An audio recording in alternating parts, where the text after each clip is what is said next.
Дені саудың жаны сау, сондықтан да дана халқымыз бірінші байлық денсаулық дейді әмінді. Мұның өзі денсаулық саласының мамандарына тікелей қатысты. Демек, олардың алдында қойылған міндетте, жауапкершілікте зор. Өздеріне жүктелген міндеттерді абыроймен орындау, кәсіби білгірлікпен білімділікті, тәжірибемен ізденісті, ең бастысы өз ісіне адалдықты талап етеді. Мұның өзі елбасымыз Нұрсұлтан Әбішұлы Назарбаевтың жыл сайынғы жолдауларында да атап көрсетілген. Бүгінгі таңда аталмыш саланың ұжымдары осы талап тұрғысына сай жұмыс істеуге ұмтылуда. Солардың бірі Қызылорда облыстық қан орталығының мамандары. Биылғы дүниежүзілік қан донорының күнінің ұраны менің өмірімді құтқарғаным үшін рахмет. Жалпы бұл науқастардың донорға білдірген ризашылығы. 14 маусым дүниежүзілік қан донор күні белгіленуі өзіндік бір мәні бар. Бұл күн Қызыл Крест және Қызыл Жарты ай халықаралық қоғамы, қан донорлары халықаралық ұйымының федерациясы, қан құю бойынша халықаралық қоғам және дүниежүзілік денсаулық сақтау ұйымы бірігіп осы күнді белгіленген.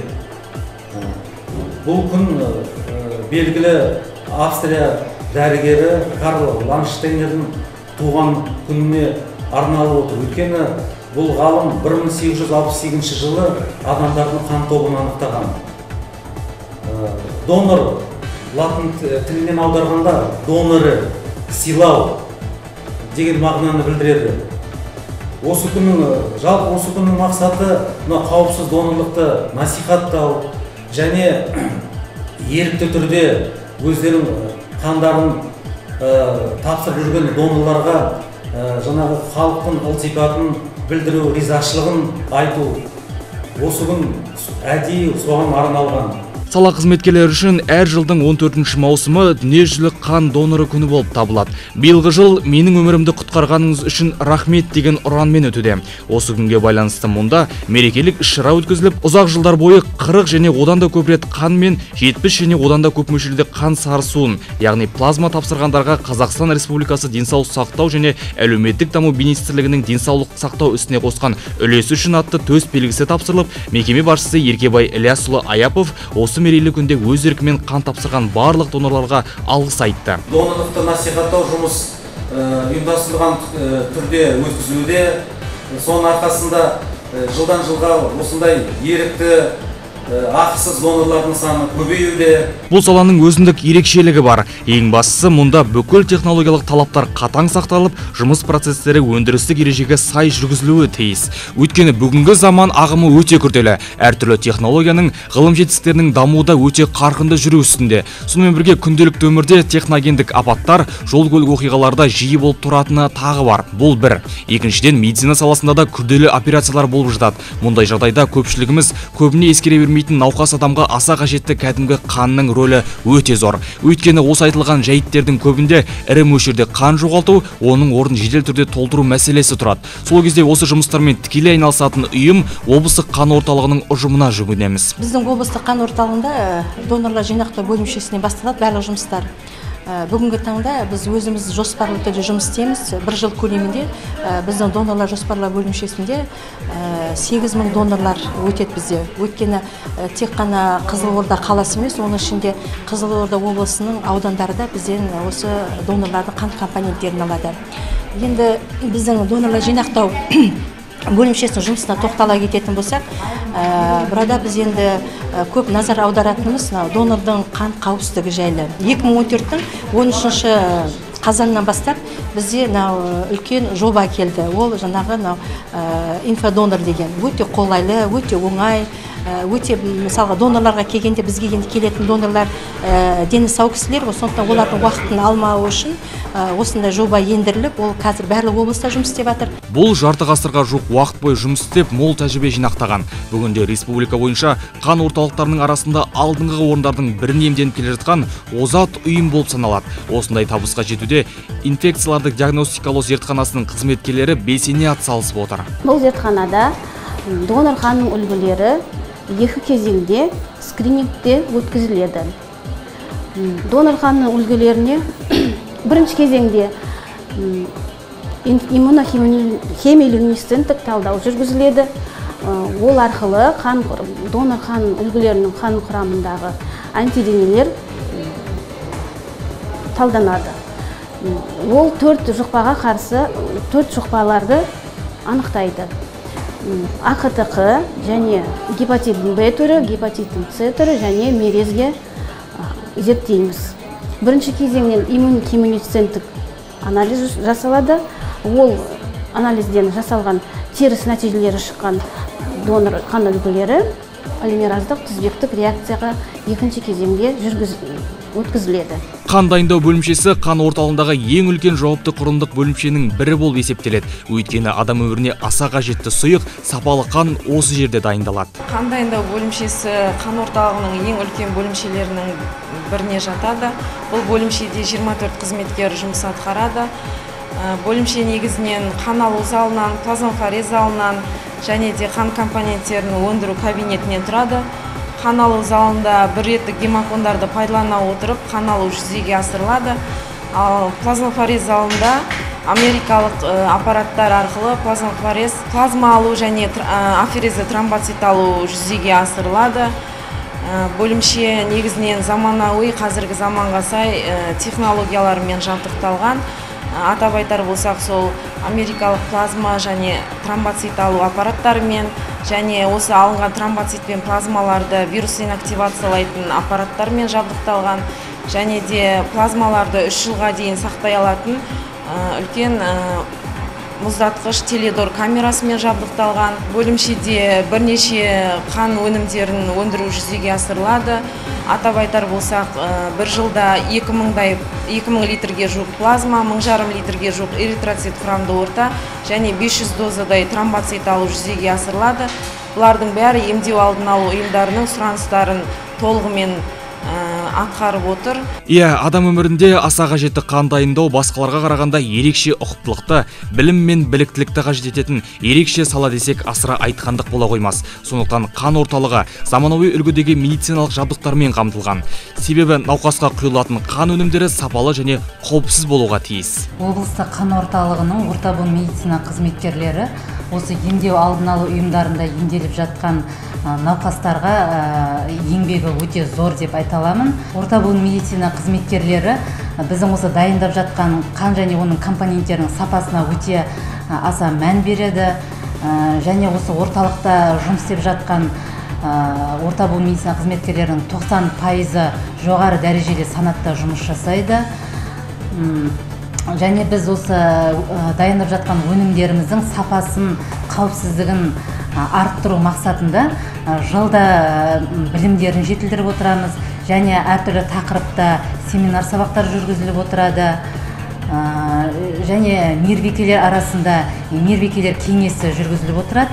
Және онда осы жұмыс барысында қаралатын әртүрлі мәселелерді талқылаймыз. Қызылорда облыстық қан орталығында жыл сайын қан құрамының сапалылығын арттыру бағытында да біршама ауқымды жұмыстар атқарылу үстінде. Мұның өзі донорлық қан компоненттерінің сапасы мен қауіпсіздігін қамтамасыз ету мақсатында гемотрансфузиялық инфекциялардың 2 кезеңдік скринингін ИХЛТ ПТР әдісімен жабық типті автоматтандырылған анализаторларда жүргізу енгізіліп, қан тапсырған донорлардың 100% осындай тексерумен қамтылуға қол жеткізіп отыр. Университет қабырғасын бітіргеннен кейін мен осы еңбек жолымда осы облыстық қан орталығында жасы маманы ретінде статист дәрігер қызметінен бастадым. Қазіргі таңда менің жұмыс атқарып жатқаныма 3 жылдың көлемінде болды. Өзім статист дәрігер ретінде осы статистикалық талдау жасай бара біздің Қызылорда облысының қан қызметінің саласын, яғни көрсеткіштерін жылдан жылға жақсарып келе жатқанын байқаймыз. Мысалға айта кететін жағдай, осы жыл көлемінде ерікті түрде донор болып қан тапсырған донорлардың саны артуда, әсіресе жасуша донорларының саны жылдан жылға жақсарып келе жатқанын байқаймыз. Сонымен қатар лейкосүзгіден өткізу, карантиндеу, вирустан тазарту процестерінің көрсеткіші жақсы нәтиже беруде. Негізгі статистикалық мәліметтерге сүйенетін болсақ, біздің Қызылорда облысымызда негізі 10 мыңға жуық тұрғын донор болуға ниеттен, оның ішінде 8 мыңы қан және қанның компоненттерінің донациясын құрайды. Облысымызда негізі қандай стационарлы және көшпелі жағдайда жүргізіледі. Осы облыстық қан орталығы жылына орта есеппен алғанда 6000 тонна қан дайындайды. О қан дайындап, осы облыста орналасқан емдеу алдын алу ұйымдарындағы орналасқан 19 трансфузиолог кабинеттерді толыққанды сапалы және қауіпсіз қанмен толықтай қамтамасыз етуде. Біздің осы статистикалық көрсеткіштерімізді, яғни жылдық 90-дық көрсеткіштерімізді біз республикалық қан орталығына мәліметтерімізді жолдап отырамыз. Олардың қорытындысы бойынша, яғни талдау қорытындысы бойынша республика өңірінде біздің Қызылорда облысы, яғни жоғарғы көрсеткіштерге ие болып келеді. Қан орталығы қан өнімдерінің сапасы мен инфекциялық қауіпсіздігін арттыру мақсатында вирустан тазартылған жаңа мұздатылған плазманы, вирустан тазартылған лейка сүзгіден өткізілетін тромбоциттерді және лейка сүзгіден өткізілетін эритроциттерді бар орталарды дайындауды өндіріске енгізіп, емдеу алдын алу ұйымдарының сұраныстарын толығымен қамтамасыз етіп отыр. Жалпы облыстық қан орталығында сапаны бақылау бөлімшесі жалпы 2008 жылы ашылды. Қазіргі таңда бұл бөлімшеде барлық 7 қызметкер жұмыс атқарады. Оның 2 зертхана маманы, 1 дәрігер эпидемиолог, 1 мейірбике, 2 зертханашы және 1 тазалықшы жұмыс атқаруда. Бұл сапаны бақылау бөлімшесінің негізгі мақсаты осы дайындалып жатқан қан өнімдерінің сапасын бақылау. Яғни біз оның сапасын бақылау үшін Қазақстан Республикасының Денсаулық сақтау министрлігінің номері 684-ші бұйрық талаптарын сақтай отырып бақылау жүргіземіз. Яғни ол бірінші осы қан орталығына келіп жатқан барлық медициналық бұйымдар және дәрілік заттарға кіріс бақылау жүргіземіз. Қан дайындау кезінде өндірістік кезеңдерді тексереміз.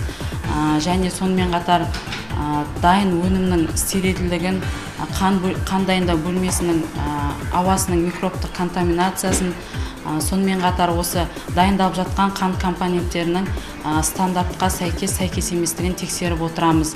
Сонымен қатар дайындалған қан өнімдерінің берілуін, сақталуын, тасымалдануын қатаң түрде бақылап отырамыз.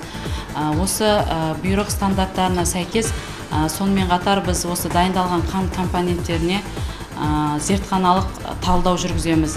Яғни ол қан компоненттеріндегі құрамындағы гемоглобин, гематокрит, гемолиз, сонымен қатар қалдық жасуша, қалдық лейкоциттердің мөлшерін, 8-ші фактор фибриноген осының көрсеткіштерін анықтап отырып, біз сәйкес еместігін тексеріп зертханалық талдау жүргіземіз.